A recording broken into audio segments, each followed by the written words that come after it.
ईशान ने सभी को बचा ही लिया है। जैसे कि पिछले एपिसोड में हम लोगों ने देखा था कि किस तरह से भंवर पाटिल के जाल में फंस चुकी थी सभी, जो कि आ जाती है जेल में और जो कि काफ़ी रिक्वेस्ट कर रही होती है। तो वही ईशान उसे बचाएगा भी या नहीं, ये सवाल हम लोगों के सामने था। तो यही होने वाला है आने वाले एपिसोड में। जी हाँ, हम लोग देख पाते हैं एपिसोड के स्टार्टिंग में कि किस तरह से रीवा, ईशान और रीवा के पेरेंट्स आए होते हैं डिनर के लिए, जहाँ पर काफ़ी शानदार डेकोरेशन होता है और वही ईशान के पसंदीदा आमरस और पूरी ये डिश बनाई जाती है, जिसे देखने के बाद ईशान को सभी की याद आना तो जायज़ ही है। पर जैसे उसे याद आता है कि किस तरह से सभी ने उसके लिए खाना बनाया था और वो खाना इतना अच्छा होने के बावजूद भी सभी से नाराज़गी के चलते उसने वो खाना खाया नहीं था, इसीलिए वो तुरंत से कहता है कि हाँ, ये बात सच है कि उसे आमरस पूरी पसंद है, पर अब उसकी पसंद ये नहीं है, उसकी पसंद बदल चुकी है।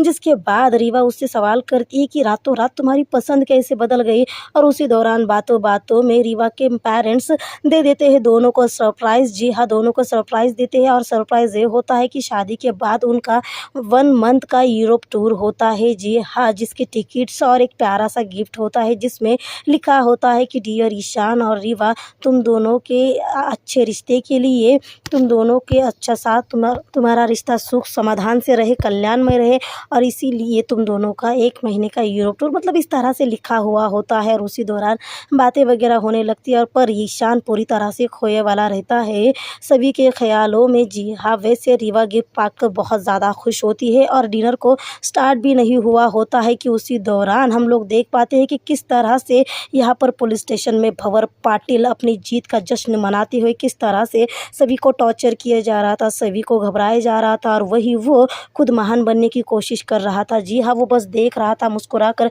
कि किस तरह से सभी परेशान हो रही है, किस तरह से सभी को गलत लड़कियों के साथ, जिन पर ड्रग्स लेने का इल्ज़ाम लगाया हुआ है, उनके साथ खड़ा किया गया है। और फिर क्या था, आशा था इस सभी को भी उन्हीं लड़कियों के साथ लॉकअप में बंद करना चाहती है, पर तुरंत से भंवर पाटिल वहाँ आकर कहता है कि नहीं, आप इन्हें इस जगह बंद नहीं कर सकती, और वो सभी को ले जाता है बिल्कुल एग्जैक्ट उसके सामने वाली जेल में। जी हाँ, जहाँ पर से बैठकर वो सभी को सुकून से देख सके, और वो सभी से कहने लगता है कि अब उसे यहाँ कोई तकलीफ़ नहीं होती। फिर क्या था, सभी मैडम के सेवा में वो कूलर हाजिर करने का ऑर्डर देता है, साथ ही कोई मच्छरदानी वगैरह, जिस पर सभी कहती कि इन सब की ज़रूरत नहीं है। पर भंवर पाटिल तो जता ऐसा रहा था कि जैसे उसे सभी की बहुत ज़्यादा फ़िक्र है। जी हाँ, सभी की बहुत ज़्यादा फ़िक्र है उसे, ऐसे ही वो जता रहा था। तभी सभी कहती है कि आप प्लीज़ मेरी ताई को फ़ोन करके बता दीजिए, नहीं तो वो बहुत ज़्यादा परेशान होगी।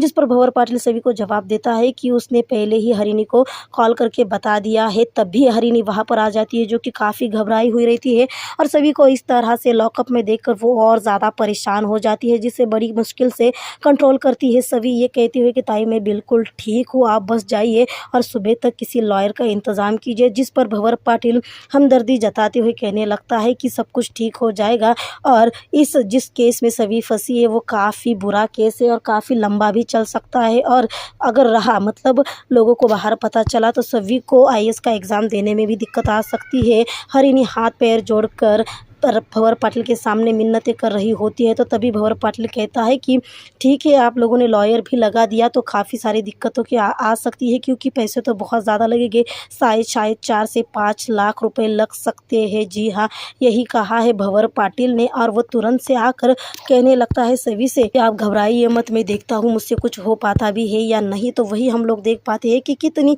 सोच में था ईशान, जिसे याद आ रही होती है सभी की किस तरह से सभी ने उसे प्रपोज़ किया और किस तरह से उसके अक्का साहब ने उससे वादा लिया है कि वो सच्चाई नहीं बताएगा रीवा को। तो उसी दौरान, मतलब वो अपने सोच में ही डूबे वाला होता है। तो वही रीवा काफ़ी सारी बातें कर रही होती है अपने पेरेंट्स से कि तभी ईशान को आ जाता है हरिणी का कॉल और उसे पता चलती है सच्चाई। जैसे सच्चाई पता चलती है, ईशान बिना किसी को कोई जवाब दिए वहाँ से चला जाता है, जिसके बाद रीवा के पेरेंट्स बहुत ज़्यादा नाराज़ हो जाते हैं और वो कहने लगते हैं, बातें सुनाने लगते हैं, और इसीलिए उनके बातों के चलते रीवा भी ईशान के पीछे पीछे जाती है। तो यही पुलिस स्टेशन में इंस्पेक्टर भंवर पाटिल दे रहे हैं इंटरव्यू। जी हाँ, अब वो रिपोर्टर्स को इंटरव्यू दे रहे हैं ये सोचकर कि उन्होंने काफ़ी अच्छा काम किया। और जब रिपोर्टर्स उसे कहते हैं कि उन्हें उनका आर्टिकल छापने के लिए अच्छी फ़ोटो भी चाहिए होगी, जिस पर वो मन ही मन में कहता है कि छापना, अच्छी फ़ोटो छापना, मन ही मन में कहता है कि अच्छी और ऐसा आर्टिकल छापना कि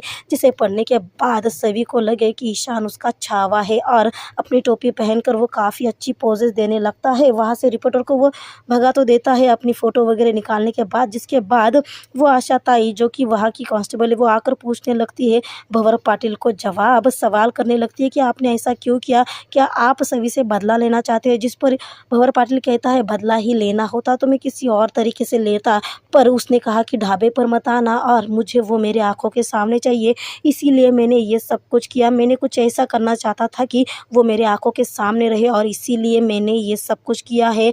जिससे सुनने के बाद आशा ताई कहती है कि आपको गलतफहमी हो रही है, शायद ये सभी आपसे प्यार नहीं करती है। पर क्या था, भंवर पाटिल कहता है कि नहीं, गुस्सा होते वो कहता है कि आपको नहीं पता है, वो मन ही मन में मुझसे प्यार करती है, पर उसे समझ में नहीं आ रहा है, बस उसे रियलाइज़ करवाना ज़रूरी है और वो उसे बहुत ही जल्द उसके प्यार का रियलाइजेशन करवाएगा। और भंवर पाटिल वहाँ से चला जाता है। तो यही हम लोग देख पाते हैं कि किस तरह से रीवा चली जाती है ईशान के पीछे पीछे। तो वही यहाँ पर वापस से आकर भंवर पाटिल दोबारा से सभी के साथ हमदर्दी जताते हुए सभी से कहने लगता है कि आप फिक्र मत कीजिए, मेरे अकाउंट में कुछ जमा किए हुए पैसे हैं जिसे पेड कर कर मैं आपकी ज़मानत करवा दूंगा, बेल करवा दूंगा, जिसके लिए सभी तुरंत से मना कर देती है। वही हरिणी आकर भी चुपचाप से बातें सुन रही होती, तब सभी कहती है कि मैं घबराऊँ क्यों, और वो अपने ताई से कहती है कि आप घबराओ मत, घर जाओ, कोई अच्छे से लॉयर का इंतज़ाम करो। जब मैं पेपर स्कैम जैसी चीज़ से बाहर निकल सकती हूँ, इतने बड़े इल्ज़ाम से बाहर निकल सकती हूँ, तो अब तो मैंने कोई गलती भी नहीं की है और मैं बाहर नहीं निकलूँगी। जिस पर भंवर पाटिल सभी को मतलब डराने की कोशिश करता है कि अगर आपके आई बाबा के नाम पर दाग लगा, तो जिस पर काफ़ी गुस्सा होते हुए सभी कहती है कि ऐसे कैसे दाग लगेगा, जब उसने कुछ गलत किया ही नहीं तो कैसे दाग लगेगा। बातें चल ही रही होती है कि तुरंत वहाँ पे ईशान आ जाता है ये कहते हुए कि तुम अभी इस जगह पे नहीं रहोगी, इसी पल में तुम्हें बाहर निकालूंगा। और ईशान को वहाँ देख भंवर पाटिल को काफ़ी ज़्यादा गुस्सा आता है। वो तुरंत से कहता है मास्टर यहाँ पे तू क्या कर रहा है, जिस पर ईशान बेल्स के पेपर भंवर पाटिल के हाथों में थमाते हुए कहता है कि अभी के अभी सभी को बाहर निकालो। फिर क्या था, भंवर पाटिल का सारा गुस्सा एक तरफा हो जाता है, उसे बहुत ज़्यादा गुस्सा आता है, पर वो कुछ कर नहीं पाता और वो सभी से बातें करना लगता है। तब सभी ईशान से कहने लगती है कि मुझे आपकी मदद नहीं चाहिए। इस बार ईशान सभी की नहीं सुनता और कहता है कि फिलहाल तुम चुप बैठो, मुझे तुम्हारी कोई बात नहीं सुननी। और वो तुरंत से कहता है कि अभी के अभी इसे बाहर निकालो।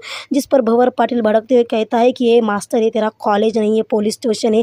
जिस पर ईशान कहता है रियली, अब तुम का कोर्ट के खिलाफ जाओगे। फिर क्या था, भंवर पाटिल आता है, भड़क उठता है ईशान पर। वो ईशान की तरफ बड़ा ही होता है कि उससे रोक लेता है इंद्रजीत। जी हाँ, इंद्र उसे रोक लेता है, शांत रहने के लिए कहता है, कोर्ट का मान रखने के लिए कहता है और भंवर पाटिल को मजबूरन सभी को बाहर निकालना पड़ता है। जिसके बाद ईशान सभी का हाथ पकड़कर सभी को वहां से ले जाता है, जिसे देखकर भंवर पाटिल को इतना ज़्यादा गुस्सा आता है कि उनके जाते ही वो टेबल पर जोरों से हाथ पटकते हुए अपना गुस्सा ठंडा करने की कोशिश करता है। तो जिस पर इंद्र उसे सुनाने लगता है कि तू क्या करने जा रहा है, तुझे समझ में भी आ रहा है, तूने खुद के हाथों से खुद की बेइज्जती करवा के ली है, तूने उसे गिरफ्तार करवाया और वो ईशान उसे लेकर छुड़ा के चला गया।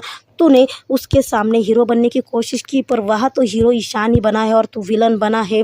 जिस पर भंवर पाटिल गुस्से से अपने दोस्त का कॉलर पकड़ते हुए कहता है कि ये चित्रपट मेरा है, इसमें मैं हीरो बनूं चाहे विलन बनूं, कहानी तो मेरी ही होगी और सभी उसकी ही होके रहेगी। तो वही हम लोग देख पाते हैं कि ईशान सभी को बाहर लेके आता है और बहुत ज़्यादा गुस्सा करता है सभी पर कि सभी इतनी बड़ी गलती कैसे कर सकती है, इतनी बड़ी बेवकूफ़ी कैसे कर सकती है, वो ऐसे सुनसान जगह पर कैसे जा सकती है अकेले डिलीवरी लेकर, वो भी इतने रात के वक्त। कम से कम उसे डिलीवरी लेकर जाना है तो वो एक बार लोकेशन चेक कर लेती कि वो जगह अच्छी भी है या नहीं। वो बहुत कुछ सुनाता है और फिर क्या था, सभी भी बहुत ज़्यादा देर तक बर्दाश्त नहीं कर पाती। वो तुरंत से ईशान से कहती है कि आपने मेरी मदद की, उसके लिए बहुत बहुत थैंक यू, पर आपका कोई भी हक नहीं कि आप मुझ पर हक जताए। आपने जो भी मेरी मदद की है मैं वो आपके पे पाई पाई लौटा दूंगी। जिस पर ईशान कहता है भले ही तुम्हें पूरी ज़िंदगी लगेगी चलेगा, पर तुम मेरी पाई पाई लौटा देगा, पर फिलहाल तुम्हें मेरी मदद लेनी ही होगी। सभी वहाँ से नाराज़ होकर चली जाती है ईशान को ये कहकर कि ईशान का उस पर कोई भी हक नहीं है। तो वही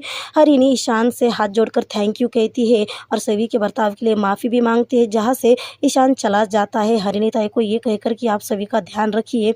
और उसके बाद शुक्ला जी वहाँ आकर कहते हैं कि आप माने ना माने पर ईशान सर सभी से प्यार करते हैं और ये सभी की बात सही नहीं है। वो इस तरह से ईशान सर से कैसे बात कर सकती है जबकि उन्होंने सभी की इतनी मदद की है। तो वही हम लोग देख पाते हैं कि किस तरह से घर पर अक्का साहेब रीवा के माता पिता से बात कर रही होती है, जिनका कहना था कि ईशान घर पर है क्या, क्या रीवा वहाँ पर आई है क्या, क्योंकि ईशान के पीछे पीछे रीवा गई है। तभी ईशान वहाँ पर आ जाता है, जिसे मुड़ कर देखते ही अक्का साहब देखती है कि ईशान आ चुका है। फिर वो लाउड स्पीकर पर फ़ोन रखकर बातें करने लगती है, जिस पर ईशान कहता है कि रीवा मेरे साथ क्यों होगी, मैं अकेला गया था। जिस पर रीवा के माता पिता भड़कने लगते हैं, ये कहते हुए कि तुम्हारे पीछे पीछे आई थी और अगर मेरी बेटी को कुछ भी हुआ तो इसका अंजाम बहुत बुरा होगा। और काफ़ी जगह चेक कर लिया पर रीवा का कहीं भी कोई भी पता नहीं है। जिस पर अक्का साहब घबरा जाती है और ईशान से कहती है कि हमें तुरंत उन्हें ढूंढना होगा। और वो रीवा के माता पिता को भी कहती है कि आप घबराइए मत, जैसी आपकी वो बेटी है वैसी ही मेरी भी बेटी है। मैं तुरंत से रीवा को ढूंढने के लिए निकलती है और अगर उसका फ़ोन आता है या फिर वो घर पर आती है तो तुरंत से आप लोग हमें बता दीजिएगा, इत्तला कर दीजिएगा। और अक्का साहब कहती है कि मुझे बहुत सारे सवाल करने हैं तुझसे, पर फिलहाल नहीं, अब तो फिलहाल मुझे बस रीवा को ढूंढना है। और दोनों को मतलब ईशान का हाथ पकड़ कर अक्का साहब वहाँ से ईशान को लेकर जाती है। तो वही ईशान गाड़ी चला रहा होता है और आखिरकार रीवा होगी कहाँ ये सोचने लगता है। तो वही हम लोग देख पाते हैं कि रीवा तो एक शराब के ढाबे पर बैठकर अकेली शराब पी रही होती है, जहाँ पर सारे मर्द होते हैं और वो अकेली औरत होती है। वो सिर्फ शराब नहीं पी रही होती है बल्कि वो गाना भी गाने लगती है। जी हाँ, दर्द का गाना गाते हुए अपने टूटे हुए दिल का वो दर्द बयां करने लगती है, जिसे देखने के बाद वो लोग भी उसकी तरफ गंदी निगाहों से देखने लगते हैं। तो वही ढाबे वाला इंसान आकर रीवा से कहने लगता है कि मैम अभी आपको जाना चाहिए। जिस पर रीवा और एक बॉटल की डिमांड करती है, जिस पर वो इंसान कहता है कि आपने काफ़ी पी ली है, आपके लिए ये जगह सेफ नहीं है, आप प्लीज़ यहाँ से चले जाइए। पर रीवा उनकी बात नहीं सुनती, उल्टा वो कहती है ओ भाऊ मेरा दिल टूटा है, प्लीज़ एक बॉटल दे दीजिए। जी हाँ। और तभी ईशान का फ़ोन बार बार बज रहा था, जिसे रीवा नहीं उठा रही थी और उसी दौरान उसकी बॉटल गिर जाती है और उसका ध्यान फ़ोन की तरफ जाता है। वो फ़ोन उठाकर ईशान से बात करने लगती है और ईशान कहता है तुम हो कहाँ, जिस पर वो कहती है कि तुम्हारे दिल में, पर बाद में कहती है कि नहीं तुम्हारे दिल में तो सभी है, फिर मैं क्या हूँ, मैं तो कहीं भी नहीं हूँ।